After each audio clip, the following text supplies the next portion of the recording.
kaalaman po, dito kami ngayon sa may Legazpi City sa Albay at papunta kami ngayon ng Iriga City.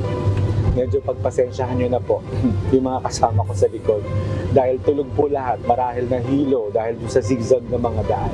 Pero pag-usapan natin, bakit kaya pag ikaw ay napapadaan sa mga mabundok na area, bakit kaya zigzag ang mga kalsada sa halip na tuwid na daan o tuwid na kalsada?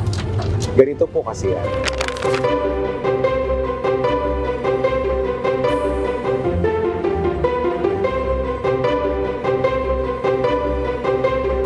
Kapag matarik ang lugar, masyadong delikado ang tuwid na kalsada o tuwid na daan. Mas mahirap ang akyatin at mas mataas ang tsansa ng aksidente. Ang zigzag na daan ay nagpapababa ng anggulo ng akyatan. Kaya, mas kontrolado ang biyahe at hindi nakakapagod ang pagmamaneho. Pinipilit din itong pabagalin ang mga sasakyan kaya mas ligtas ang mga bawat liko. At kapag zigzag po ang kalsada, mas nagkakaroon po ng traksyon ang mga gulong. Ibig sabihin, mas kumakapit po ang gulong sa mga kalsada, lalo na kapag maulan o madulas ang kalsada.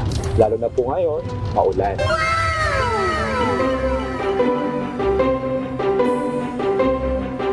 Sa halip na tuwid na daan, ang zigzag ay mas ligtas, mas kontrolado at mas akma sa matatarik na terrain. Kaya kung nasa zigzag road ka, tandaan, ito'y para sa iyong kaligtasan.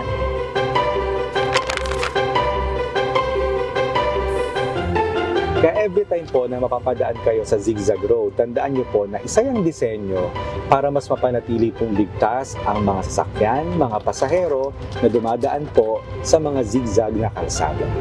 Sana po may natutuhan kayo at laging tatandaan, mapalad po ang tao na nakakasumpong ng karunungan at ang tao na nagtatamo ng kaunlaran.